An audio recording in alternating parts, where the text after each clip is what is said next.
Start Over Strong, Life After a DUI, a podcast for people, not offenders. Brought to you by Smart Start, the nation's most trusted, judgment-free ignition interlock provider. Hello and welcome to the show, Stigma Free IID. I am your host, Morgan Ryan. This podcast is brought to you by Smart Start, and do I have an episode for you today? This is an age-old question that not just moms, but many of us are asking ourselves in terms of alcohol.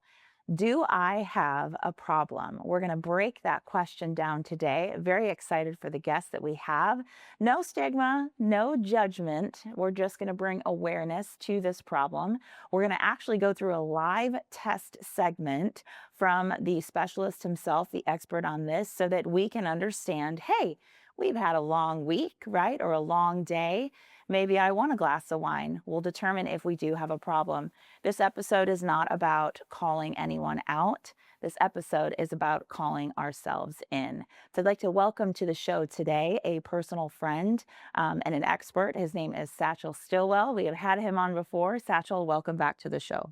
Hey, thanks for having me again. I appreciate it. Absolutely. Why don't you give us a little background about yourself, history, and all the incredible things you're doing with your business? Yeah, so I'm a licensed professional counselor, supervisor, and I operate in Colleyville. I have a private practice there, so I see clients ages 6 and up. My specialty is treating substance use disorders. I've done that over the course of the last 13 years. So I got the opportunity to work at a treatment center. I became clinical director there, and then I transitioned back into doing private practice full time. And so that's currently what I do and what I love doing on a day-to-day basis. That's amazing. I know you have sort of a revolutionary approach as well to how you do treating the family, so to speak. Is that something that Remnant Recovery is still doing? Yeah, so Remnant Recovery, we're set up as sort of a one-stop shop, if you will. We bring recovery right to the door, which is kind of different than other inpatient models where, you traditionally go to a residential facility. We don't do that. We actually bring treatment to the patients themselves at their house. And so it's kind of a revolutionary approach that's not really been done. There's interventionists, but there's not really people bringing a level of care to the home. And so that's one thing that I think differentiates us from a lot of our other colleagues. Yeah, that's amazing. It's wonderful. I am, making a joke today. I'm drinking my coffee I see out that. of a wine glass, and one of the things I speak about a lot is mommy wine culture, and what initially started as a mug that said there might be wine in here, and has become sort of a problem, I think, societally in terms of that substance and using that as a coping mechanism. Are we covering something up?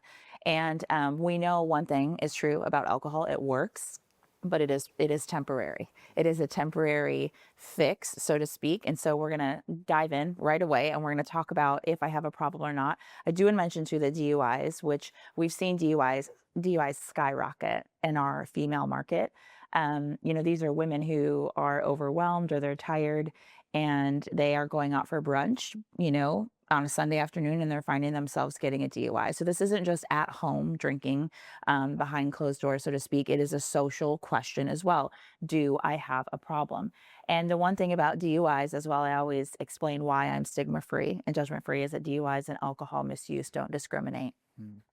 We see that they impact people of all socioeconomic statuses, careers, and stages of life. Is that your experience too? 100%. Yeah. Okay, Yeah. great. We're going to jump in right now and get to some rapid fire questions. And the goal of this portion is to ask ourselves as hardworking moms, individuals, if you're a male, if you're, working in a blue collar field, if you're in a white collar field, and you're someone who is consuming alcohol, these are introspective questions. So just be thinking about these as we go through. I'm going to start with the first one here. Do you ever plan to have 1 to 2 drinks and end up having more? Do you think about drinking earlier in the day? Do you drink differently than the people around you? Have you ever justified drinking because of stress, kids, or work? Do you ever feel disappointed in yourself after drinking? Have you ever tried to cut back and couldn't? Or do you defensively believe you can cut back whenever you want to? Do you drink to change your mood, not just socially? Do you feel like you need alcohol in order to relax or to have fun? Have you ever, I love this question, have you ever hidden how much you've had? Do you compare yourself to worse drinkers to feel okay?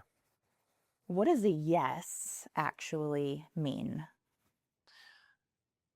What's the lie people tell themselves here? So, this is where we talk about coping versus covering up. Generally speaking, I think all of us, when we go through those questions, if we are someone who consumes alcohol, we have a pretty good understanding of if we may be in a danger zone or not in terms of healthy coping versus unhealthy coping. Let's just rip the band aid off here. So, for healthy coping, we have the obvious. When we're going through stress, when we're going through calibration, if we've just gotten a DUI, if we're using an ignition interlock device, if we're going through the death of a loved one, right? The full spectrum. What's a healthy coping mechanism? Exercise, prayer, journaling, hobbies, emotional regulation without substances. I speak all the time about movement as a form of reform in your life. I call it daily deliverance. We've had a Pilates instructor on here who's famous for, um, you know, treating, so to speak, that healthy function in your brain with, her art, so to speak. Mm. And it's quite the sweat. I've done it before with her, but I think in terms of healthy coping mechanisms, what are unhealthy coping mechanisms? Obviously, if we're using a substance to cover it up to change our mood, but can you talk to me more about some of this? Yeah, so some of the ones that I think are pretty prevalent would be avoidance, numbing, and escaping. One of the things that I think has allowed those to be so common is that it's become societally acceptable to drink at any given time throughout the day. So it's okay to start in the morning with brunch. It's okay to have an alcoholic beverage, during lunch, even on a work lunch. That can be commonly accepted. So I think people try to avoid it by rationalizing. People try to avoid it by justification. They come up with a good reason as to why they're drinking, or at least it appears to be a good reason in their own mind. So I think that's when you run into a lot of avoidance, not dealing with the fact that they do or that they might have a problem. They're just kind of avoiding that altogether. Numbing is essentially just what it says, numbing. There's pain, there's emotional pain, there's physical pain in life, and people try to numb that out the best way they can. And a lot of people reach out to alcohol or other substances for that. Escaping is another big one, right? Because people with certain jobs have to make decisions all day and they're under constant stress and constant duress throughout the day. So sometimes they come home and they crack open a bottle and they sit down and they put Sports Center on, and it's like a good little escape. They can just dissociate. That's what we call it in the industry, dissociate. And so they can mentally go somewhere else with the alcohol. Okay, I'm going to push back in a healthy way here for just to channel the viewers. But this show, and personally, I'm not against alcohol. I don't believe alcohol is evil. I don't believe marijuana is evil as a substance. I'm someone who stands very firmly about or for modeling moderation. I have spoken a lot with my co-host Izzy about our children and how they observe us and when they observe us, and that by the age of 10, they've normally made a determination about things like alcohol. And so, for example, if I've had a long day or a good day or a good week, and maybe I'm in sales, for example, where do we draw the line between uh, a it being a coping mechanism covering up, or maybe something like celebration culture? We also have holidays. We are, societally a group of individuals collectively, culturally, that um, will absorb and use substances, both marijuana and alcohol, to celebrate. So, in that sense, if I'm someone who's had a great week, I've crushed my sales goals, and I'm having a glass of wine to celebrate, am I covering anything up in that instance? And when is there a line between is this healthy and unhealthy? This gets to one of my favorite questions of all time. So I'm going to answer it. And I'm going to tell you that there's two different philosophies on a thing called triggers. One philosophy says that triggers don't exactly exist. They don't exist whatsoever. And the reason behind that, the argument behind that is basically that anything and everything could potentially become a trigger, right? My stress at work could become a trigger. I had a really good day today. That became a trigger. I had an okay day today. That became a trigger. I had my anniversary today. That became a trigger. So there's a danger there because everything can become a trigger, and then everything makes me drink or everything makes me get high. That's one philosophy. Another philosophy looks at triggers within societal our environment really. So we look at things like stress, boredom, shame, things like that. Those are all natural triggers that we're going to, interact with on a daily basis. So there's the other philosophy says that yes, triggers do exist and we have to be mindful of them and how to really address them in the moment and not engage in those unhealthy, maladaptive patterns of behavior. Okay, so if we're celebrating in that instance, and we need to just, I think, have self-awareness as much as we can. I know there's a line as well with denial that has a strong connection and tied to addiction in general. My personal experience and background, which you well know, we're still going through that. Right. And but if we're celebrating, understanding if this is a trigger, if in a good way or a bad way at all, and what is triggering us to participate in that celebratory culture, Right. and we're ensuring that we're not taking a unhealthy position of I earned this, Right. I deserve this, which connects to the mommy wine conversation I have constantly, which is yes, we're all tired and exhausted and overwhelmed in some way, shape, or form at Right. some point during the week, no matter what we do, mom or not. And when we start to have that perspective and lens, that's when it becomes dangerous. And I think even if you have an addiction and you're in denial, I think that's a normal and hopefully easy truth to accept and admit. So the slippery slope, though, that nobody really notices, Mm-hmm. you have a lot of experience in this. Oh yeah. You have seen your whole career individuals, including my own personal story. I watched as my partner was taken by this poison, right? Alcohol, so to speak, which is a poison technically on the body. And it changed him very quickly over the years. And it grips you, and then it's a slippery slope. And it's almost to the point where, yes, you can get on the other side of addiction recovery and sobriety, but it becomes more difficult.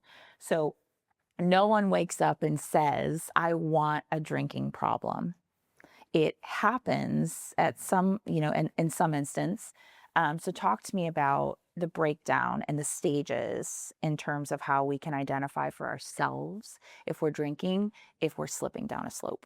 I think what I've seen and what's very measurable for me, because I'm a clinician, so I like to look at things that are measurable, things that are more exact and tangible. And what's interesting when I talk with people is I'll start by asking them what days out of the week do they drink?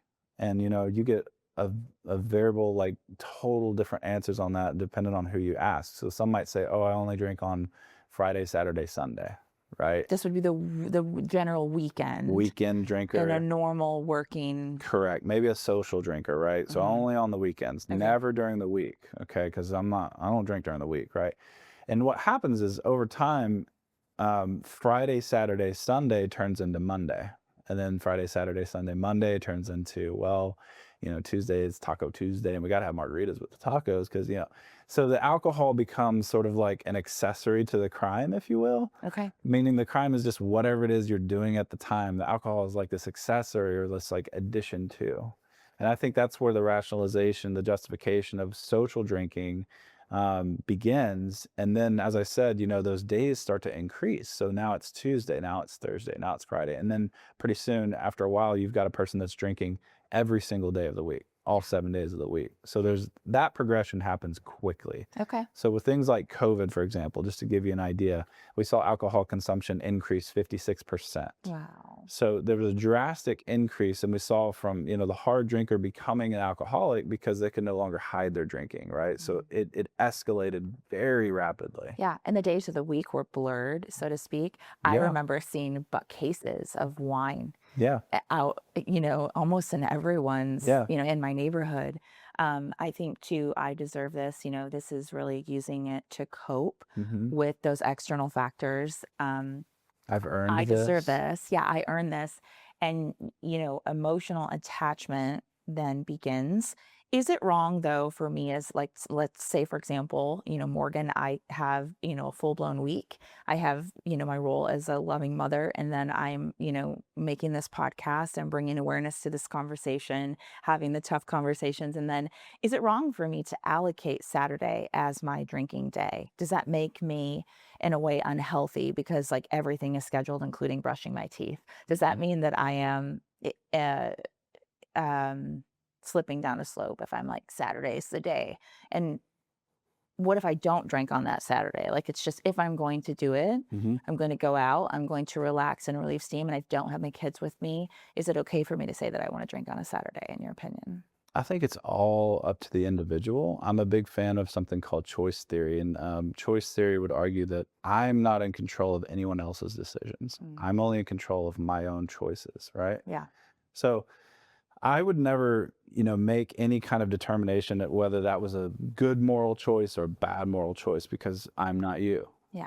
I think that's an individual journey that every person is sort of on. Right. As long as I'm not making an excuse, right, to say, Saturday's the day for me to, and it becomes this, again, it's like an emotional attachment to this time that I get to go do the bad thing. Right. And I need to be self-aware and understand, based on those earlier questions that we asked. And it really makes me ask a really interesting question, which is, what happens when I drink? See, I think people get lost in how often or how much, or even like I just did days of the week, right? But what we really need to ask ourselves is, what happens if and when I drink? Right. So it's like, is it lawsuits? Is it handcuffs? Is it a mental institute? Like, what are the results of my drinking? If I have a glass of wine with a couple of moms down the block, right, is that going to cause total chaos in my life? Right. Well, and people do drink to change their mood. I know plenty of people that drink because it makes them happier. It makes them more confident. I know people who drink not to intentionally become angry or disruptive, but they do as a result of, it's a consequence. Right. And so, but that was one of the earlier questions we asked, is, are you drinking to change your mood? Yeah. And if you are doing that intentionally, you're physically using a substance and putting that in your body to change your mood. This is probably becoming a coping mechanism of some sort. And then you're asking, why do I want to change my mood in the first place? Why am I putting myself in a situation where I need to change my mood? And then working on those more healthy coping mechanisms. Dependency, routine is routine based, generally speaking. When drinking becomes expected, I kind of touched on this with the Saturday function. Right. As long as I can, to your point, see the collective. It may be days of the week. It may not be days of the week for you, based on your schedule and when it changes. And is it celebratory? Right. It's more about the lens. I think that you're seeing this when you're participating in drinking. It's that lens that you're looking through and having self-awareness. Consequences for you, for me, obviously DUIs and DWIs. I speak about this, and at Smart Start, we are the company that you don't want to hear about until you have to hear about us. Comparative to others in the market, we are the stigma-free brand. We are judgment-free. We truly take those individuals that are dealing with the consequence of a DUI, and we walk them through that process as if they were a family member and a loved one to us. We celebrate removals of our car breathalyzer because we are so excited that they've reached this milestone and they've gone through calibration every 30 days. And so if it were a loved one of mine or myself getting a DUI, I would want them to be with a company that is stigma-free, right? Stigma-free IID. Other consequences, relationship issues, career impact. Can you talk to me a little bit more about the obvious when we think about, do I have a problem? What are the consequences of this? It's almost like, I think we're self-aware that if we might have a problem, there are consequences, but there's avoidance there. So can you talk to me a little bit more about that, consequences? Yeah, I have a friend right now. I'll just call this person a friend right now. And this friend is interacting with the legal system a lot right now because of their addiction to marijuana. And it's funny. I had a conversation this week with this friend about that very thing, and how you're making a choice to continue smoking pot, and that choice is causing you to interact with the legal system more. And I was just kind of trying to show my own relatability to that, of like, I don't like interacting with the legal system. That's not my favorite thing to do. So I'm going to try to make choices. Again, we get back to choice theory, right? I'm going to try to make choices that put me at a different destination as opposed to that. Because it's not about me morally convincing this individual to stop smoking pot. Because like what you said earlier, right?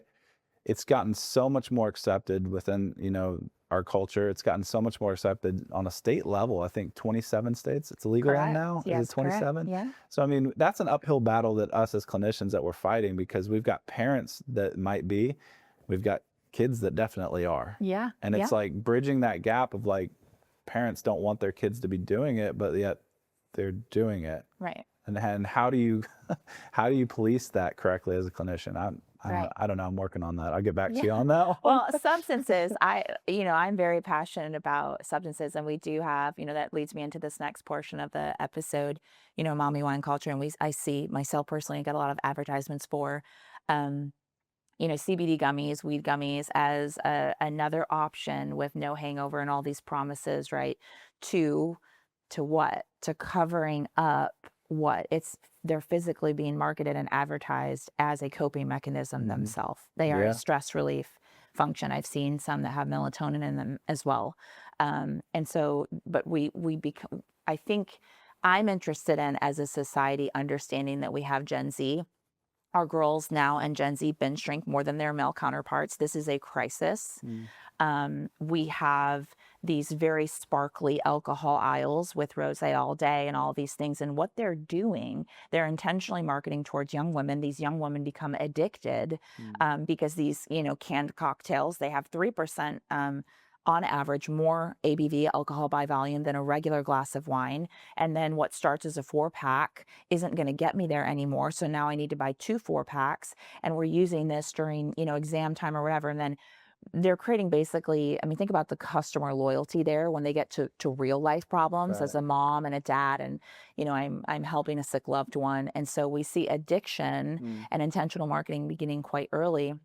And we see this generation that has also been sort of born and raised into the marijuana, the legalization of marijuana. Right. So as a substance, we've got to stop thinking that marijuana is different, so to speak, at a high level than alcohol. Right. And Smart Start, we're interested in these conversations. Yeah. We've seen a lot of testing that's being done too in terms of DUIs and impairment.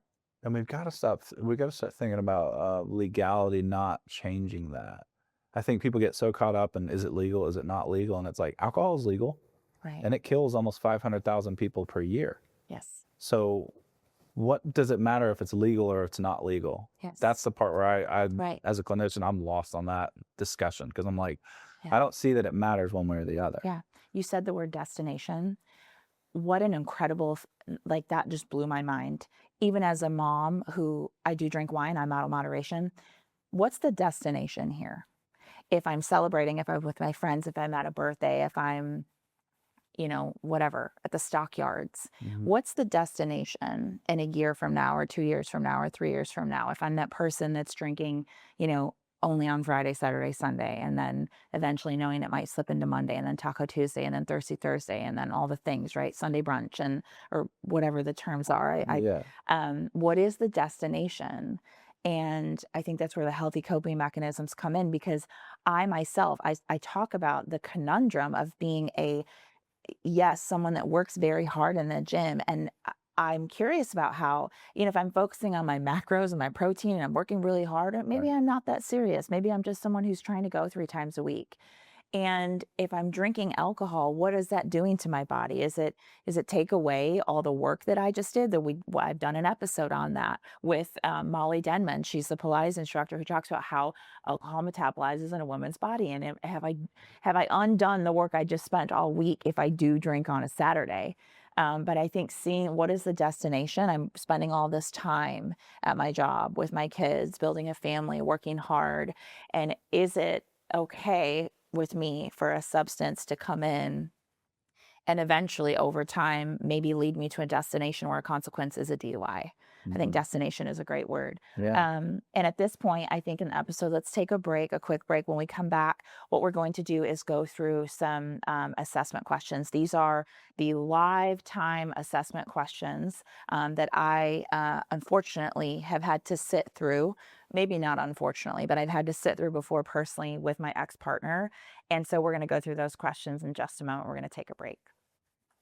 Welcome back to the show. So Satchel and I had this wild conversation just now offline. And so I know that I was just chomping in the bit. I think that our viewers and listeners may be dying to know some of the answers to these questions, Satchel. I'm going to fly through the questions really quickly. These are behavior questions in terms of alcohol. Do I have a problem? And then we'll go through and answer all of them. So the first question is, what are the subtle warning signs that a family member might miss? We're going to talk about drinking every night after the kids go to bed. I actually had a woman recently ask me this in an elevator. What if I have a glass of wine a day after my kids go to bed? I thought that wine was healthy. Am I not allowed to drink a glass of wine a day? Question 3, the jokes about needing wine. And then 4, hiding consumption. Okay, so let's start with the first one here, and then we'll get into those live time assessment questions. So question 1, what are the subtle warning signs that family members miss? And then can you talk to me about the bucket theory that you have? Yeah, absolutely. So I think one of the subtle ways that we start to see alcohol creep into our lives is during family functions. So before, when a family function could just happen, like an Easter get together, for example, like which is coming up, right? Definitely a lot of drinkers in my family personally. So my family functions are quite lots of food and lots of drink. Right. And what you'll notice if you pay close attention, there's usually somebody that's kind of leading the charge. I've got some friends like that. I won't name names, but there's always somebody that's, don't we all know the person? Yes, I you know know. exactly who I'm talking I about. do know right? exactly, and in the family too. In the family, yeah. So Right. there's usually one that's really serious about drinking. Like they want drinking to kind of be the forefront of the plans for that day. And they're trying to get other people to engage with them in that because misery loves company. You've probably heard that phrase before. I have, yes. Well, I've got this little theory or this analogy, and I call it the crab in the bucket theory, right? And so what this means, this relates to crabs. If you take actual crabs and you put them in a Home Depot, one of those orange buckets, Yep. what they'll do is they'll try to escape and they climb up the sides and they try to get out. It's kind of sad. But as soon as they get to the edge and they're about to creep over the edge to get out, what will happen is another crab will grab its leg and drag it back down into the bucket. So they never allow the other crabs to get out of the bucket. So we see manifestations of this in all different walks of life, right? So when we think about the poverty cycle, people getting out of poverty, that's a really difficult cycle to get out of, mainly because people are bringing them right back down. When we think about alcohol consumption, heavy alcohol consumption, especially in social settings, that's another one where somebody gets sober. Well, I don't like that because I lose a drinking buddy. And so it becomes this thing where I'm losing people, I'm losing friendships because they're getting sober and I'm not. Yeah, I think too, personally, I've seen friends and even myself. I think I'm one of 2 in my entire hometown that like moved away. Everyone else is still there, There you and I go. love it dearly. Yeah. But it was interesting, the people that are not for that, because maybe they're uncomfortable bettering themselves, or I'm doing the risky thing that they're not willing to do. Right. And so there's a similar thread there. And I think misery loves company is amazing. I love the crab bucket analogy. And just being aware at family functions, just being aware and not using that as an excuse as well. What's the Yes. destination? What is the destination here? Right. Okay, number 2, drinking every night after the kids go to bed. I recently spoke about this on Mommy Wine Culture. I went through a day in the life, and I know that even my day in the life is nowhere near like my neighbors. Miss Liz, who gets home at like 11 o'clock after running all 3 of her kids around. So if I'm tired, Satchel, and I want a glass of wine, is it okay for me to do it every single night when I get home and put the kids in bed? So I'll go back to my previous answer on this. It's not necessarily about how much, how often. I want to ask the question, what happens when you drink it? So do you start with, do you only have 1 glass of wine? Or does 1 glass turn into 2? And does 2 turn into 6? I would probably have consumption questions related to that night. And then, the other thing I would want to know is that something that just happens randomly, like a one-off scenario?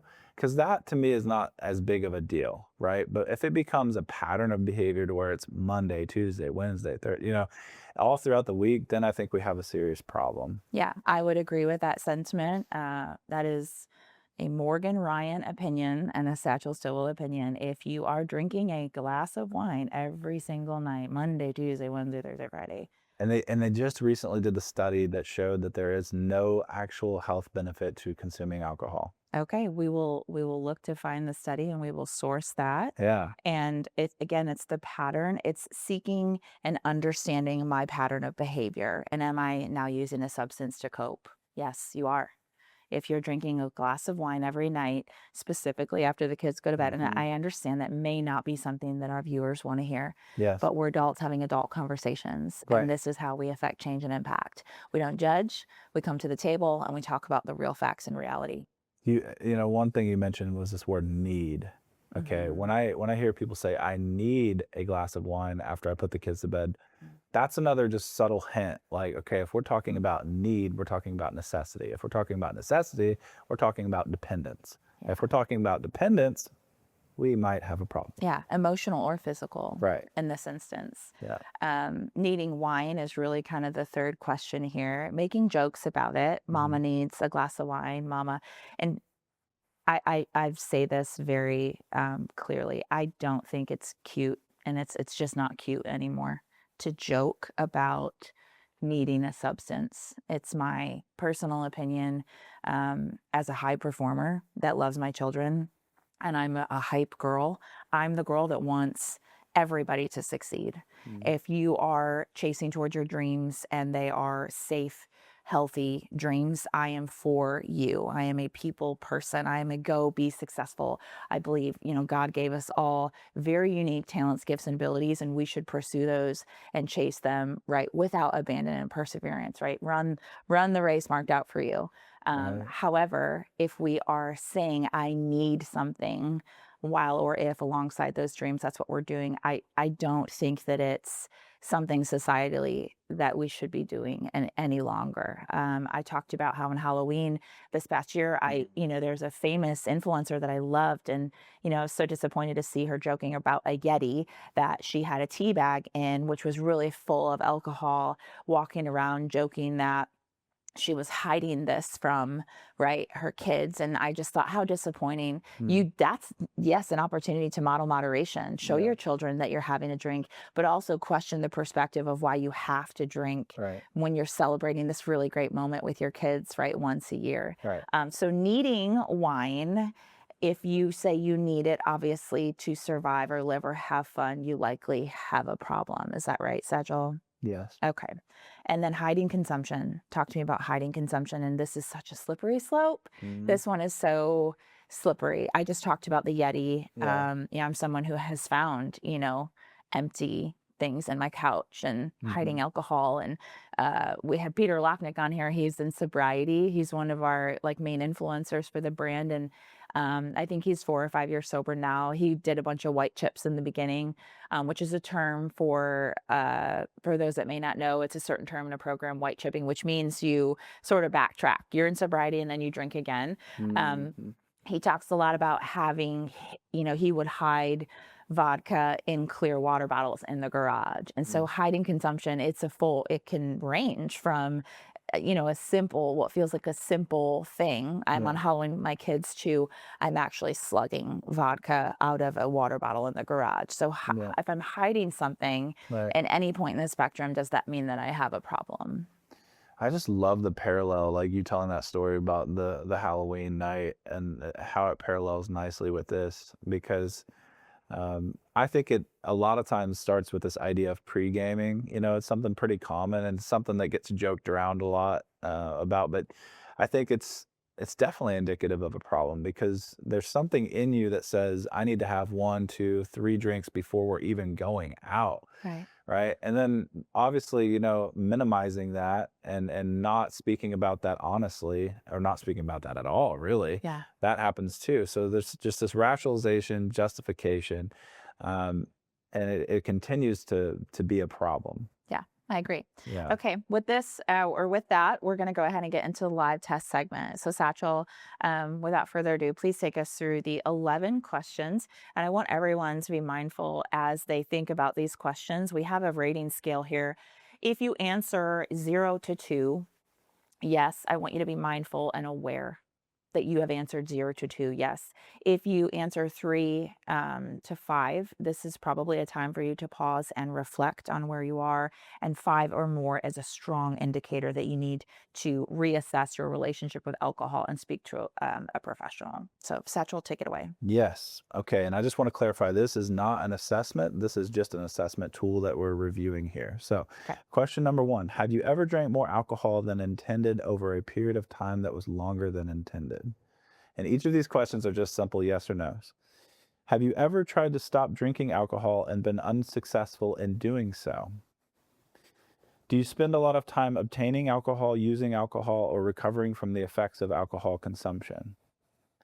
Do you often experience cravings or a strong urge to use alcohol? Does your alcohol consumption ever result in an inability to perform at work, school, or at home? Do you continue to drink when it causes recurrent social or interpersonal problems? Are important social, occupational, or recreational activities put on hold or disrupted because of your alcohol consumption? Have you ever used alcohol in situations in which it is physically hazardous to yourself or others, like driving a boat, a car, or an airplane? Have you continued to use alcohol with the knowledge that it is causing or exacerbating physical or psychological issues for you, like panic attacks, anxiety, depression, pancreatitis, etc.? Have you ever experienced either of the following circumstances? A need for increased amounts of alcohol to achieve intoxication of the same desired effect, or a diminished effect with continued use of the same amount of alcohol?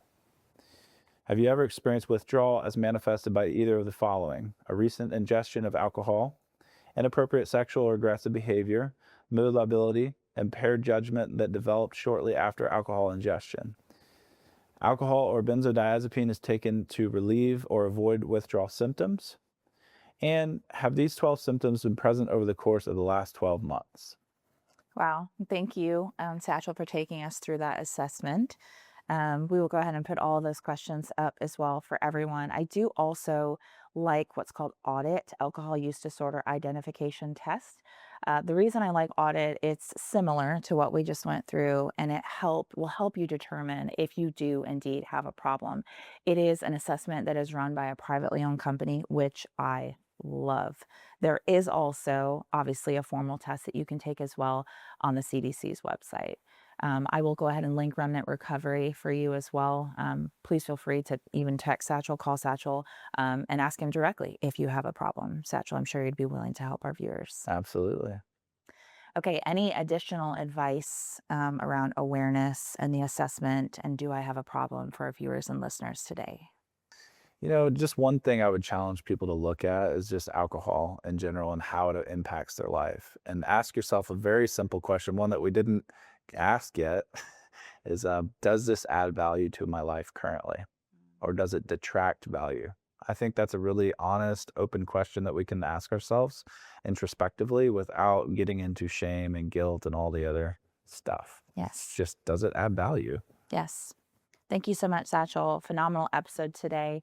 Yeah. If you did see yourself in any part of this episode, don't worry, you're not alone. Awareness is helpful. It's not for punishment. I'm also here for you as well. You can reach out to me on Instagram. You can also visit us at www.smartstartinc.com. If you or a loved one needs help, if you have any questions, if you're going through a DUI, you can give us a call at 844-766-0156. Thank you so much for listening to our episode today, folks. I am Morgan Ryan. Until next time, stay safe, drive smart.